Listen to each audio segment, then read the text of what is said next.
बीते सोमवार को गुरुग्राम में 1 करोड़ रुपए की डकैती मामले में गुरुग्राम पुलिस ने बड़ी कामयाबी हासिल की है।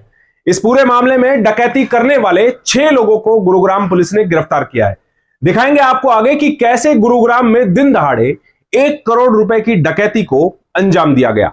नमस्कार, मैं हूं सुनील यादव और आप देख रहे हैं गुरुग्राम न्यूज।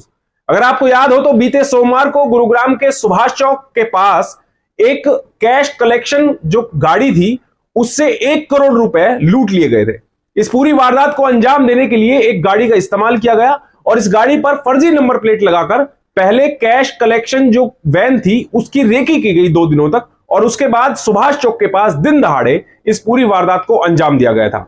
जैसे ही इस बात की सूचना पुलिस को लगी कि 1 करोड़ रुपए दिन दहाड़े गुरुग्राम से लूट लिए गए हैं, उसके बाद पुलिस की सभी टीमें इस पूरे केस को क्रैक करने के लिए लग गई थी। इसी सिलसिले में पुलिस ने खुलासा किया है कि वीरवार को ही गुरुग्राम पुलिस ने एक आरोपी को गिरफ्तार किया जो कि दिल्ली के छतरपुर का रहने वाला था, जिसका नाम दिवांकर उर्फ मन्नू है।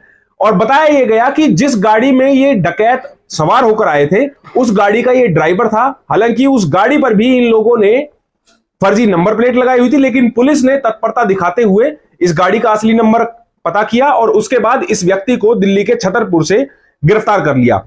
लेकिन पुलिस को बड़ी कामयाबी मिली है कि जो बाकी आरोपी थे उनको गुरुग्राम पुलिस ने अंबाला के सिंधु बॉर्डर से गिरफ्तार किया है। और वो इसलिए क्योंकि जो बाकी 3 आरोपी थे इस पूरी वारदात को अंजाम देने के लिए, वो 3 आरोपी माता वैष्णो देवी चले गए थे दर्शन करने के लिए और धन्यवाद देने के लिए कि उन्होंने 1 करोड़ की लूट को बड़ी आसानी से अंजाम दे दिया।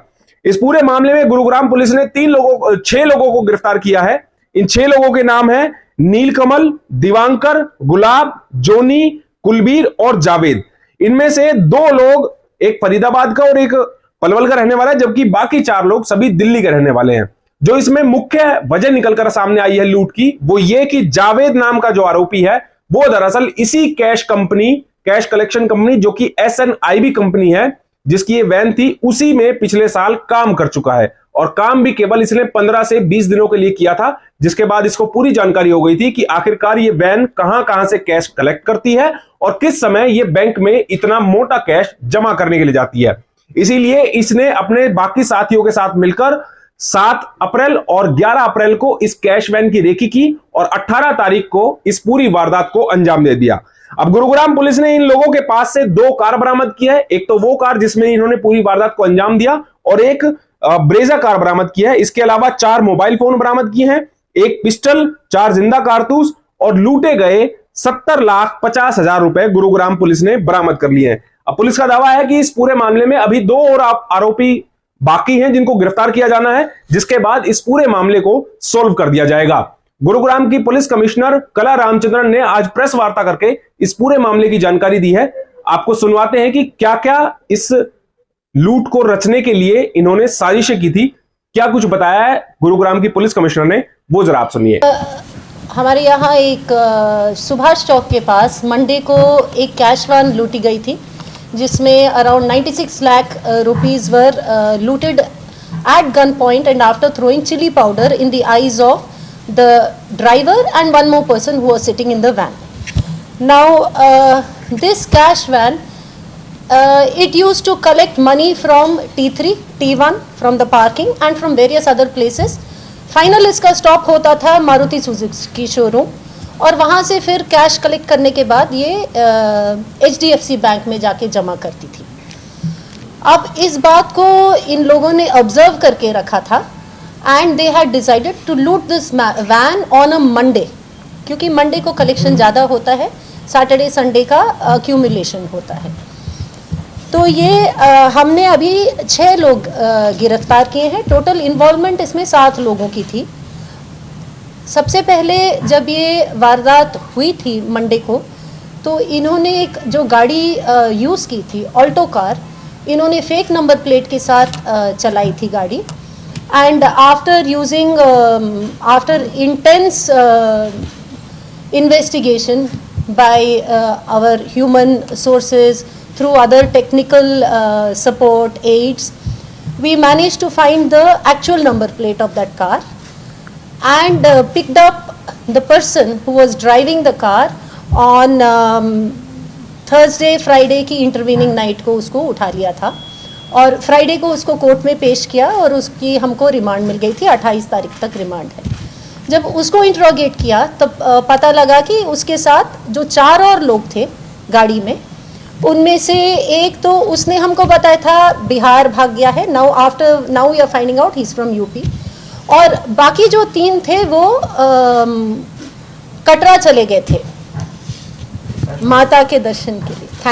थैंक यू बोलने के लिए। तो हमारी टीम, हमने फिर यहाँ से 4 crime teams we had put on this job. तो एक टीम को डिस्पैच किया गया कटरा, दूसरी टीम को हमने स्टेशन किया था पठानकोट में और तीसरी टीम को अंबाला में एट द शंभू बॉर्डर।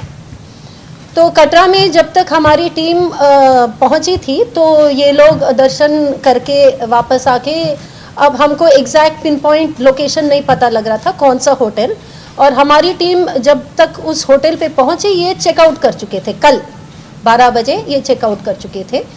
लेकिन फिर उसको ट्रैक करते करते फिर रात तक हो गई थी, और जब पता चला हमको बीच में मुझे बताया गया कि they're trying to maybe shift towards Himachal, which would have made our job easier also, because the road would have been a single road. But anyway, then they changed their route and started coming towards Ambala. तो हमने जो हमारी team Shambhu border पर थी उसको toll plaza पे station कर दिया था, और अंबाला पुलिस से भी हमने रिक्वेस्ट किया कि असिस्टेंस की ज़रूरत होगी तो प्लीज़ दे देना। तो then they were picked up late last night from the Ambala toll, ये 3 लोग। इनको जब हम लेके आए इधर तो फिर इनसे कैश का पूछताछ किया और रात को फिर रेड्स किए गए और 70.5 लाख कैश की रिकवरी हो गई है इनसे। बाकियों का अभी हमको पता करना है कि where is the other cash. And also based on the interrogation we found out that 2 और लोग इसमें इन्वॉल्व थे इस पूरे सिलसिले में। एक तो था कुलबीर, उसका एक ट्रांसपोर्ट का छोटा सा बिजनेस है छतरपुर में, और दूसरा जावेद। ये जो जावेद था ये जिस कंपनी की जो कंपनी कैश ट्रांसपोर्ट कर रही थी उसमें उसने 15-20 दिन पिछले साल काम किया था और फिर वो कंपनी छोड़ दी थी। तो उसके संपर्क में आके दे ट्रैक दिस इको वैन कि ये कैश लेके जाती है और इसको पकड़ा जा सकता है। तो उसने रेकी कराई थी, रूट पूरा पता किया था, और फिर ये 5-6 लोगों ने मिलके ये स्कीम बनाई थी। इन्होंने रेकी किया था पूरे रोड का, एक बार 7 तारीख को किया था, फिर 11 तारीख को ये तैयार हो गए थे और महिपालपुर में ये इकट्ठा हो गए थे कि आज करना है। बट इनका एक मेंबर जो जीतू, जो मैंने आपको कहा था यूपी का है, वो उस दिन नहीं आ पाया तो उन्होंने उसको कैंसिल कर दिया। और फिर 18 तारीख को जब ये 5 लोग आ गए थे तब फिर उन्होंने इसका अंजाम दिया। तो as on date we have arrested 6 out of the 7 persons. 1 person has left for UP and we have recovered 70.5 lakh cash, 1 pistol with 4 cartridges, and we have recovered जो एक गाड़ी जो वारदात में यूज़ हुई थी, एक गाड़ी जिसमें ये लोग कल ट्रैवल कर रहे थे। So as on date that is a scene. We have just produced them in the court and we have received remand, police remand till 28th. हम कैसे फिर गिरफ्तारी संभव हो पाई ma'am? whom do I answer first? Madam Yeah. कैसे इनकी गिरफ्तारी संभव हो पाई? गिरफ्तारी जैसे मैंने आपको कहा था, एक जो मन्नू लड़का था उसको तो हमने जब गाड़ी हमने ट्रैक कर ली थी, जब हमको उसकी असली नंबर प्लेट का पता लग गया था तो उसी रात छतरपुर से उसको उठा लिया था, क्योंकि वो गाड़ी उसके शायद फादर इन लॉ की थी। तो उनके घर में जाके फिर इसका पता लगाया और इसको रात को ही ले आए थे। और रही बात ये बाकी 3 लोगों की, 3 लोगों को हमने शंभू बॉर्डर टोल में थोड़ा बहुत तो डिले होता है गाड़ी को तो वहाँ पे since we were tracking them and we knew they are coming back towards this way, so we were able to arrest them last night at the toll. बाकी 2 लोगों को रात को बेस्ड ऑन द इंट्रोगेशन उनको वहीं से from their own residences they were picked up, all the 6 people.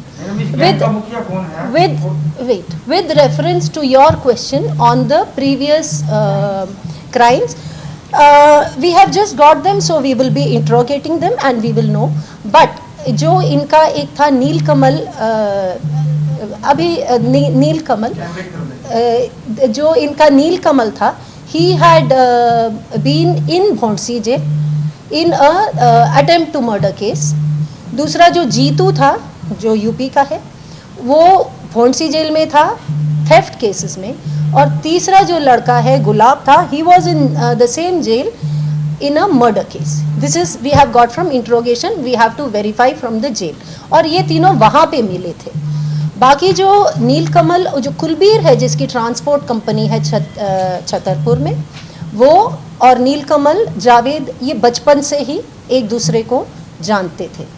नीलकमल जो था ही वॉज ऑल्सो, जो मन्नू लड़का है जिसकी गाड़ी थी जो वारदात में यूज़ हुई, ये उसके घर में टेनेंट था।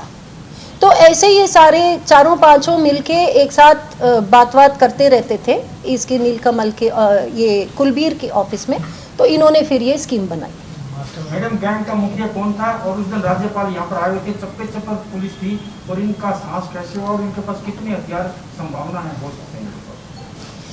गैंग का मुखिया कौन था ये तो अभी हम इंट्रोगेट करेंगे इन डेप्थ में, क्योंकि अभी तक तो हमारे पास एक ही लड़का था जो दिवांकर उर्फ मन्नू, वो था। अभी ये 4 को हम सुबह ही उठा के लाए हैं, उसके बाद we have been busy with conducting raids, getting the other 2 accused. ये तो इंट्रोगेशन में पता लगेगा कितने हथियार मिलेंगे। एक हथियार रिकवर हुआ है, बाकी अगर इंट्रोगेशन में we come to know about more weapons we will definitely see. 70,50,000 अपने रिकवर किए हैं, बाकी का पैसा कहाँ पे गया है मुझे कुछ पता है? अभी वो पता करना पड़ेगा कि कहाँ पे गया, इसी के लिए हमको 4 दिन का रिमांड मिला है, पता करेंगे फिर आपको बताएंगे। गुरुग्राम पुलिस ने इस पूरे मामले को सुलझा तो लिया है, लेकिन इस पूरे मामले में एक बड़ी कार्रवाई गुरुग्राम पुलिस की तरफ से यह भी की गई है कि जो कैश कलेक्शन कंपनी है उनके खिलाफ भी पुलिस ने उनका लाइसेंस रद्द करने के लिए सिफारिश की है, क्योंकि जिस तरह से ये कंपनी कैश कलेक्ट करती थी बड़े बड़े अपने जो वेंडर्स हैं उनसे, लेकिन ये कैश कलेक्शन के जो नियम हैं उनको पूरी तरीके से फॉलो नहीं कर रही थी, जिस वजह से गुरुग्राम में इतनी बड़ी वारदात को बड़ी आसानी से अंजाम दे दिया गया। इस खबर के बारे में आप हमें अपनी राय कमेंट करके जरूर दीजिएगा, साथ ही साथ आप इस खबर को शेयर जरूर कीजिएगा ताकि सभी लोगों तक सही जानकारी सही समय पर पहुंच पाए। नमस्कार।